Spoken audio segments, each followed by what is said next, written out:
एक धारा विकास की थी, एक धारा इंफ्रास्ट्रक्चर की थी, एक धारा कॉर्पोरेट की थी, एक धारा इस देश के कोर सेक्टर की थी, एक धारा इस देश के भीतर मैन्युफैक्चरिंग सेक्टर की थी, एक धारा इस देश में एमएसएमई की थी, एक धारा इस देश में किसानों की थी, एक धारा इस देश के भीतर रोजगार को लेकर थी।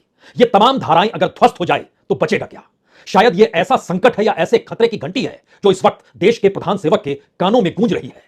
अपने ही बनाए घेरे के भीतर क्या वाकई देश के प्रधानमंत्री नरेंद्र मोदी फंस चुके हैं? और 2024 को लेकर जो खतरे की सबसे बड़ी घंटी है, वो घंटी किसी दूसरे ने खड़ी नहीं की। विपक्ष वहां पर बिल्कुल नहीं है। बिल्कुल अपना विजन है, अपनी दृष्टि है, अपनी सोच है और आने वाले वक्त में भारत को किस दिशा में, किन हाथों के जरिए ले जाना है, इसी बिसात पर 2024 की दिशा में कदम बढ़े जरूर थे, लेकिन अब कदम ठहर चुके हैं।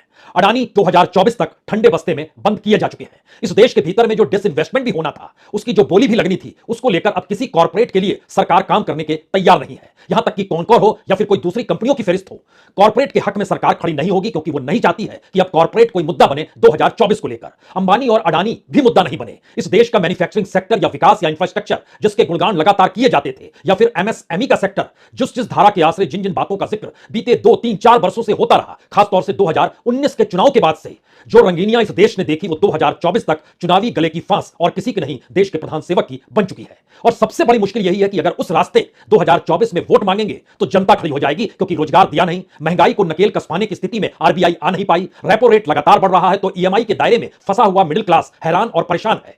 यानी हर उस सीढ़ी पर जिसके जरिए 2024 की दिशा में जाना था, जब वो ध्वस्त होने की शुरुआत हुई तो एक रास्ता पूंजी का भी आया। वह पैसा जो पॉलिटिकल तौर पर चुनाव में इस्तेमाल किया जाता है, और एक के बाद एक लगते हुए झटकों के बीच जो शेयर बाजार कल तक राहत दे रहा था, अब वो मुश्किल देने लगा है। इसी हफ्ते के भीतर 3 दिनों में 3 लाख करोड़ से ज्यादा तो आज डूबा है। कुल मिला के 6 लाख करोड़ रुपए इस दौर में निवेशकों के डूब गए। जब से हिडेनबर्ग की रिपोर्ट आई, उसके बाद से सिर्फ अडानी समूह के 12 लाख करोड़ से ज्यादा डूब चुके हैं। इन्वेस्टर्स क्या करें, ब्रोकर्स क्या करें, और इन सब के बीच एफआईआईज लगातार भाग रहे हैं, यानी फॉरेन इन्वेस्टमेंट हो नहीं रहा है। भारत के इकोनॉमिक ढांचे में और किसी की दूसरी प्लानिंग नहीं, बल्कि देश की इकोनॉमिक पॉलिसी का जो ग्रोथ दिखाया जा रहा है, उसको लेकर संकट बड़ा हो रहा है। रास्ता क्या है? रास्ता कुछ ही बचता है, एक रास्ता प्रचार प्रसार का है। और सरकार जब अप्रैल से अपने कामकाज को नए बजट के आश्रय संभालेगी, जो एक आखिरी बजट चुनाव से पहले का होता है, उसके दायरे में जितनी जितनी रकम जिन जिन क्षेत्रों के लिए और सरकार की योजनाओं के लिए जो लोक लुभावन योजनाएं हैं, उस पर किस रूप में प्रचार पर खर्च होगा, उसका कच्चा चिट्ठा भी हमें लगता है आज आपको जानना चाहिए। यह समझना चाहिए कि 2000 चुनाव तक पहुंचते पहुंचते देश के प्रधानमंत्री चाहते हैं कि 2014 की परिस्थितियां लौट कर आ जाए। निशाने पर कोई दूसरा ना हो, बल्कि जनता के सामने निशाने पर वही कांग्रेस हो जिसने 60 वर्ष तक सत्ता संभाली, वही नेहरू गांधी परिवार का जिक्र हो जिस पर करप्शन के चार्ज लगाने से उनकी जुबान थकती ना हो, और उसी तरीके से इस देश के भीतर मची हुई अंधेरगर्दी, जिसमें गरीबी का साया लगातार बढ़ रहा है, किसानों की आय बढ़ नहीं रही है, मजदूरी मिलना मुश्किल है, मनरेगा के भीतर भी काम हो नहीं पा रहा है, डिग्रीधारी युवक नौकरी पा नहीं पा रहा है, तो इन सब से निजात कौन दिलाएगा? और अगर इनकी हालत ऐसी हुई तो क्यों हो गई? तो क्यों नहीं पुराने दौर को दोबारा से खड़ा किया जाए?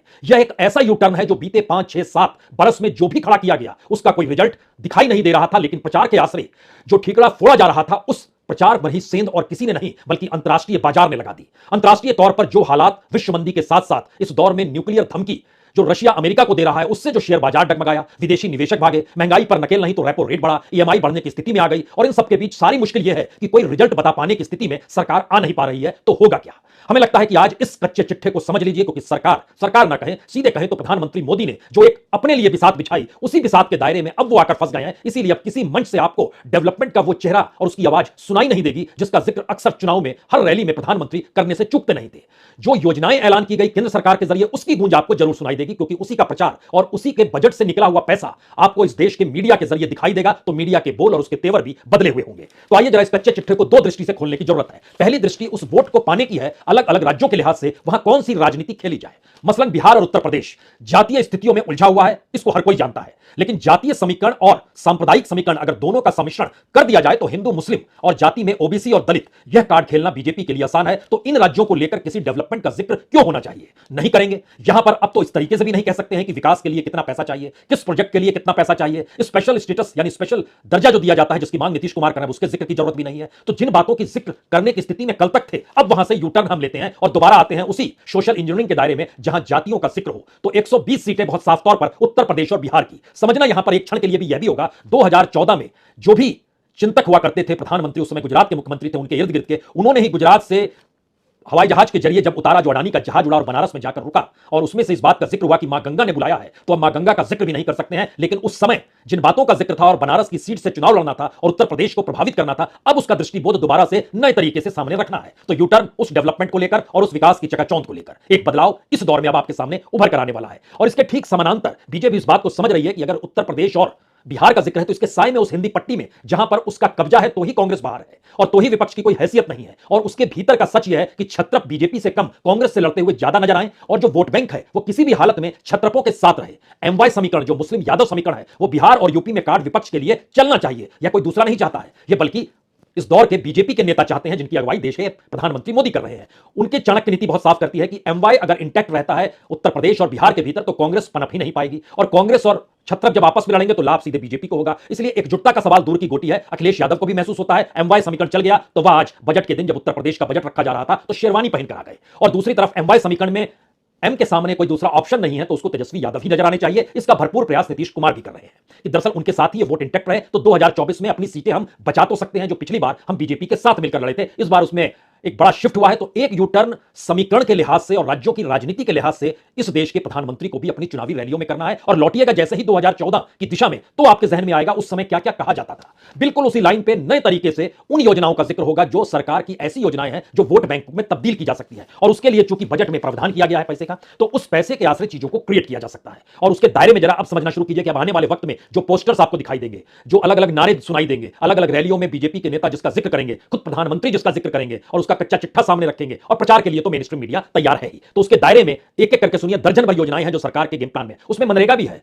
जो एक वक्त खत्म करना चाहती थी सरकार, लेकिन वह मनरेगा किसी भी हालत में जो देश की हालत बिगड़ती चली गई आर्थिक तौर पर और असंगठित क्षेत्र के पास काम नहीं, तो मनरेगा कम से कम 27 दिन तो काम दे देता है और परिवारों की दृष्टि से वो लगभग 42 दिन तो काम दे देता है। तो इतनी आय भी बहुत बड़ी बात होती है। और उसके पैरेलल में डायरेक्ट बैंक ट्रांसफर डीबीटी, यह प्रचार की एक नई रूपरेखा आने वाले वक्त में आपको नजर आने लगेगी। लेकिन बहरहाल अब उस योजनाओं पर चलिए जो आपके सामने रेंगने वाली है। स्वच्छ भारत मिशन, मनरेगा, प्रधानमंत्री ग्राम सड़क योजना, प्रधानमंत्री आवास योजना, अमृत और स्मार्ट सिटी मिशन, राष्ट्रीय ग्रामीण पीने वाला पानी जो वाटर मिशन है यानी ड्रिंकिंग वाटर मिशन है वह भी है, नेशनल हेल्थ मिशन जिसके जरिए आप इंश्योरेंस का जिक्र कर रहे हैं, नेशनल एजुकेशन मिशन जिसके जरिए आप ग्रामीण इलाकों में पढ़ाई को जोड़ना चाह रहे हैं, जो umbrella integrated child development service planning की गई थी उसको भी इस दायरे में लाया जा रहा है। 5 किलो अनाज मुफ्त देना तो पहले से जारी है लगातार, और इसके ठीक समानांतर जो food and public distribution system है उसमें आप किसी भी जगह कुछ भी काम करें आपको अनाज मिल जाए। इन लगभग 10, 11, 12 योजनाओं पर खास तौर पर ध्यान इसलिए है क्योंकि इसके दायरे में इस बजट में जो पैसा रखा गया है वो कहां खर्च होगा, वो प्रचार पर ही खर्च होगा। क्योंकि इससे पहले जो परिस्थितियां बतलाती हैं और देश के जो डाटा बतलाते हैं, और हमारी टीम ने सरकार के ही जब डाटा को कलेक्ट किया तो सरकार की इन योजनाओं पर जो खर्च होता है वह 60-40% के हिसाब से चलता है। 60% का काम होगा, 40% प्रचार होगा, और रिजल्ट निकल कर आया कि दरअसल 20% खर्च हुआ,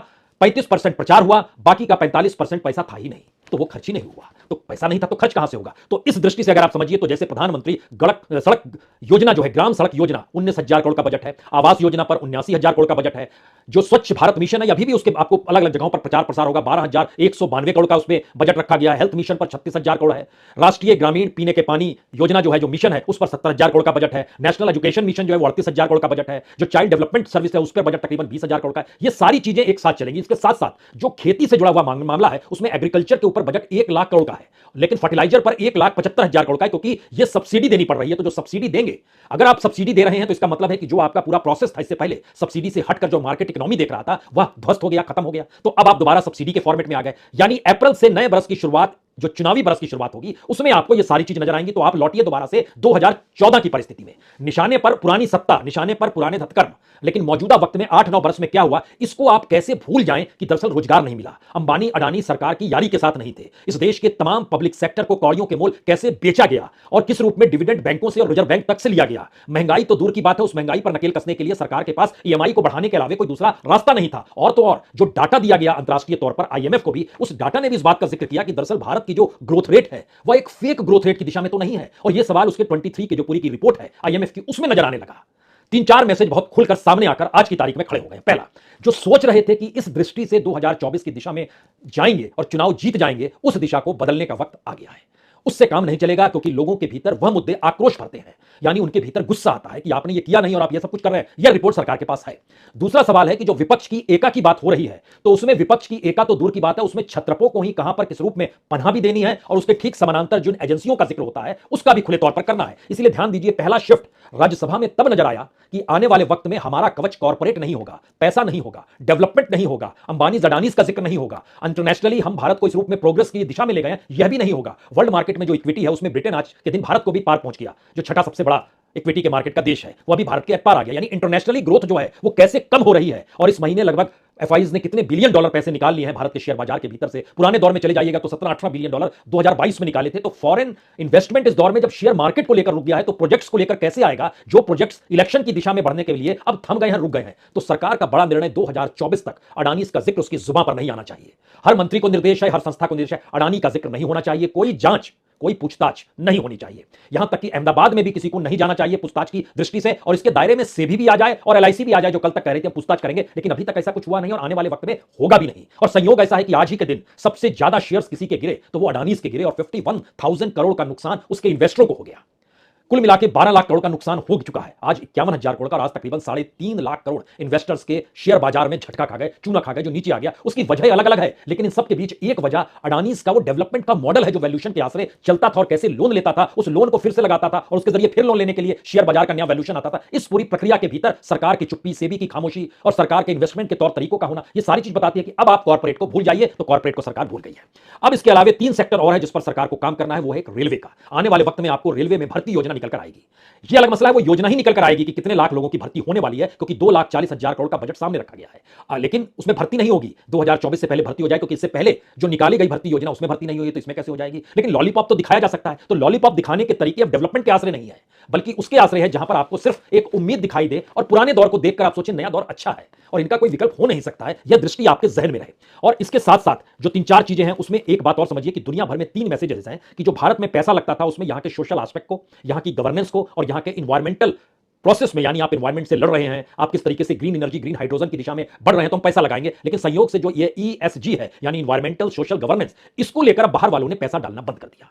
उसकी 2 सबसे बड़ी वजह, एक तो देश के भीतर की जो परिस्थितियां, उसमें अगर सरकार के साथ अडानीज नजर आ रहे थे, तो अडानीज एक तरफ ग्रीन एनर्जी और ग्रीन हाइड्रोजन का जिक्र करते हैं, जहां पर फ्रांस की टोटल एनर्जी भी पैसा लगाती है, नॉर्वे का सोवियन बॉन्ड भी आपके साथ पैसा लगाता है, लेकिन आप उस पैसे को डाइवर्ट कर देते हैं ऑस्ट्रेलिया की कोयले की खदानों में। तो जिस पर्यावरण को लेकर चिंता माइनिंग के जरिए है और पैसा ग्रीन एनर्जी में डाल रहे हैं, तो दोनों को साथ खिलवाड़ करने वाला अगर एक ही प्लेयर है और वो एक प्लेयर मौजूदा राजनीतिक सत्ता के करीब रहा है और अब पैसा उन लोगों ने निकाल लिया, शेयर बेच डाले, बाहर निकल गए, तो वह एक शक की दृष्टि से चीजों को देख रहे हैं। तो ऐसे में अब उस फॉरेन कैपिटल का इंतजार मत कीजिए। अब यहां के मुद्दों को जनता के बीच जाकर जनता के साथ घुलमिल करके फिर से जिक्र करना शुरू कीजिए कि हम तो झोले उठाकर कभी भी चल सकते हैं। ऐसी परिस्थिति 2024 के चुनाव तक आ सकती है, जहां पर इस बातों का जिक्र हो। यह एक इमोशनल डायलॉग है, मैं झोला उठाकर चला जाऊंगा, मेरे पास कुछ नहीं है, मैं फकीर हूं, मेरी अवस्था है। लेकिन भारत के भीतर इस दौर में अगर आप प्रधानमंत्री के कार की फ्लीट देखेंगे तो दुनिया के सबसे रईस फ्लीट में से एक है, जिसमें करोड़ों रुपए की गाड़ियां, 6-6 गाड़ियां एक रंग की एक साथ चलती है। भारत के प्रधानमंत्री के सफर का हवाई जहाज देखेंगे तो अमेरिकी राष्ट्रपति के A1 को टक्कर देने वाला खड़ा है। उस रईसी में मत जाइए, आप फकीरी देखिए और इस फकीरी के आसरे भारत के विश्व गुरु को होने की परिस्थितियों को देखिए। उस दिशा में पूरा चुनाव प्रचार ले जाया जा सकता है या नहीं, अब इस दृष्टि से सरकार सक्रिय हो रही है और यूटर्न लेने की परिस्थितियों में इस माध्यम से आ रही है कि अब पुरानी परिस्थिति नहीं चलेगी। तो आखिर की 3 बातें। पहली बात, राज्यवार रणनीति ऐसी होगी जिसमें छत्रप यूनिटी की दिशा में ना बढ़े। जो विपक्ष की एका की दृष्टि से कोई संभावना अगर बनती है तो वो संभावना नहीं बननी चाहिए। यह पहला प्रोग्राम है। दूसरा प्रोग्राम है, इस देश की जनता की जरूरतों के साथ अपने आप को जोड़ लीजिए और बताइए कि हमारी हालत भी आपकी जैसी है और हम दोनों की हालत ऐसी है। तो इसकी वजह यह है कि उससे पहले की जो सरकारें हुआ करती थी उनका कच्चा चिट्ठा सामने रखिए, जिसमें जाहिर है कोयला घोटाला कांड होगा, 2G होगा, CWG होगा, आदर्श घोटाला होगा, जितनी भी लकीर खींच सकते खींचिए, लेकिन पहले की खींचिए। इस दौर को आप भूल जाइए, यह तो सबसे पाक साफ दौर है। और तीसरी परिस्थिति यह है कि प्रधानमंत्री अपने तौर पर जनता के बीच उसी तरीके से सक्रिय होंगे जो सक्रियता आपको 2014 में दिखाई दी थी, जिस समय अडानी के जहाज में सफर करते थे और पूरा घूमते थे, फिर रात में पहुंच जाते थे गांधीनगर, फिर सुबह निकलते थे, फिर आते थे, फिर पहुंच जाते थे गांधीनगर। एक ऐसा सफर था, यह सफर उस दौर में इलेक्शन के समय नहीं था, उसके पहले जैसे ही ऐलान हो गया कि प्रधानमंत्री के तौर पर पद के दावेदार नरेंद्र मोदी हैं, जो गोवा के अधिवेशन में बीजेपी ने निर्णय ले लिया था, जिसमें अडवाणी जी नहीं गए थे, तो आज तक वो भुगत रहे हैं। लेकिन नई परिस्थिति है कि उसी तर्ज पर इस दौर में जैसे ही अब नॉर्थ ईस्ट के चुनाव जिन राज्यों में हो रहे हैं उसके रिजल्ट आएंगे, उसके बाद से कर्नाटक के चुनाव के मद्देनजर आप एक बिल्कुल नई दृष्टि देश के भीतर चुनाव की देखेंगे, जिसमें जिक्र लोगों के दर्द को होगा, सरकार की योजनाओं का होगा और पहली बार जनता के साथ खुद को खड़ा करने की परिस्थिति में देश के प्रधान सेवक भी आकर खड़े हो जाएंगे। तो राजनीति का एक नया मूल मंत्र 10 वर्ष के शासन के बाद 10 वर्ष पहले की परिस्थितियों को उठाकर दोबारा से सत्ता में कैसे आया जाए, इस दिशा में बढ़ते हुए कदम है। ना इसमें कॉर्पोरेट है, ना अडानी, ना अंबानी है, ना शेयर बाजार है, ना इंडस्ट्रियलाइजेशन है, ना ही कॉर्पोरेट द्वारा किया गया भारत का इंफ्रास्ट्रक्चर प्रोजेक्ट्स है। किसी बात का जिक्र नहीं है। जिक्र लोगों की जरूरत, सड़क, घर, मकान, प्रधानमंत्री आवास योजना, पीने का पानी, सिलेंडर, इन चीजों की छोटी छोटी बातों का जिक्र होगा जो आपके साथ होते होते 5 किलो अनाज हमेशा के लिए आपको मिलता रहे। कुछ इस दृष्टि में चीजें परोसी जाएंगी और बीच बीच में डायरेक्ट बैंक ट्रांसफर आपके हिस्से में होता रहेगा। तो फिर आप कुछ कह नहीं सकते हैं। यह है नया प्लान सरकार के साथ खड़ा हुआ, जो इस दृष्टि से बताने को काफी है कि विपक्ष कुछ सोचे तो, ना सोचे तो जनता